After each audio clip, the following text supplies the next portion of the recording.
magandang araw. Ating pag-aralan ang mga karapatan ng batang Pilipino.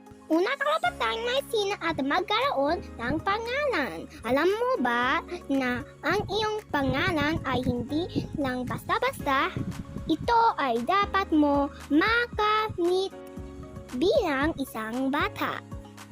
Ikalawa, karapatang magbigyan ng edukasyon. Ang bawat bata ay may karapatang na makatanggap ng edukasyon. Ito ay nagbibigay sa kanila ng oportunidad na magkaroon ng kaalaman at kasanayan upang maabot ang kanilang mga pangarap at magkaroon ng magandang kinabukasan.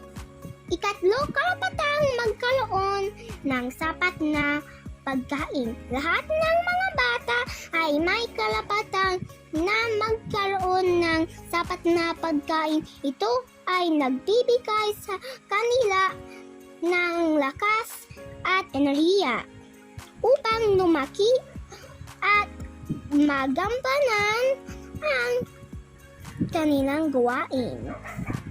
Ikaapat, karapatan mahalin at unawain. Mahalagang makiparamdam sa bata ang pagmamahal at pag-unawa ng isang magulang.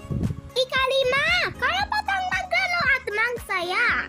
Ang bawat bata ay may karapatan na maggalo at magsaya. Ito ay nagbibigay sa kanila ng oras upang mag-explore, magmahal sa kanilang mga interest at natututo rin sila makipagkapwa. Ika-anim, karapatang magbigyan ng proteksyon. Kailangan na magbigyan ng proteksyon ang bawat bata laban sa masasamang tao. Ikapito, karapatang maging malaya. Lahat ng mga bata ay may karapatang na maging malaya. Ito ay nangangahulugang sila ay may karapatang na magpaghayag ng kanilang salubin. Ikawalo, karapatang manirahan sa isang tahimik na lugar. Kailangang manatili ang bata sa isang ligtas na tirahan. Ikasyam, karapatang mapaunlad ang sariling kakayahan.